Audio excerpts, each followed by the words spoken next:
মা হওয়ার পরে বেলিটা এরকম বাইরের দিকে বেরিয়ে গেছে। তুমি ডায়েটিং, ওয়ার্কআউট সবকিছু ট্রাই করেছো। তোমার ওজনও অনেকটাই কম হয়ে গেছে। কিন্তু বেলিটা কিছুতেই ভেতরে ঢুকছে না। আর তুমি যখনই জামাকাপড় পরছো, কোনো ড্রেস পরছো, তোমাকে সেই আগের মতোই প্রেগনেন্ট লাগছে। তো তুমি কি করবে? রেগুলার ওয়ার্কআউটগুলো বাদ দিয়ে একটু কোর রিহ্যাব ওয়ার্কআউটে ফোকাস করা যাক। কারণ এই ওয়ার্কআউটগুলোই তোমার বেলি মাসলস যেগুলোর সেপারেট হয়ে গেছে বেবি হওয়ার পরে সেটাকে আবার কাছে আসতে সাহায্য করবে। তাতে তোমার বালজিং বেলিটা ভেতরে ঢুকবে। আর বিশ্বাস করো ডায়েটিং এর সাথে এটার কিছুই সম্পর্ক নেই। তুমি যত ইচ্ছা ডায়েটিং করো।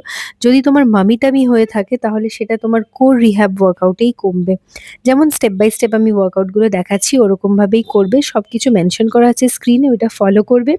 যদি নিজে না করতে পারছো তাহলে আমার ক্লাস জয়েন করতে পারো, যেখানে আমি স্টেপ বাই স্টেপ তোমার মতোই 500 মোর মমস কে এভরিডে ট্রেন করি, ভীষণ সুন্দর রেজাল্ট তারাও পায়।